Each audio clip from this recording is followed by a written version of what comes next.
বন্ধুরা, এসির কোন গ্যাসের কত প্রেসার থাকে দেখতে পাচ্ছেন। আর বাইশের ব্যাক প্রেসার থাকে 60 থেকে 75 পিএসআই। আর বাইশেরই স্ট্যান্ডিং প্রেসার থাকে 160 থেকে 180 পিএসআই। এবং আর 32 গ্যাসের প্রেসার থাকে, ব্যাক প্রেসার থাকে 120 থেকে 135 পিএসআই। এবং আর 32-এরই স্ট্যান্ডিং প্রেসার থাকে 250 থেকে 260।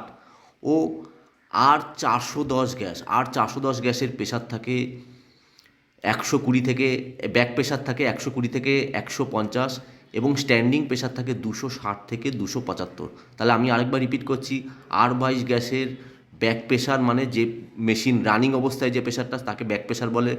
আর 22-এর ব্যাক প্রেসার থাকে 60 থেকে 75, এবং স্ট্যান্ডিং প্রেসার মানে এসি অফ অবস্থায়, বন্ধ অবস্থায় যে প্রেসারটা মাপা হয় সেটাকে স্ট্যান্ডিং প্রেসার বলে। তো আর 22-এর ব্যাক প্রেসার হচ্ছে 60 থেকে 75, আর 22-এর স্ট্যান্ডিং প্রেসার হচ্ছে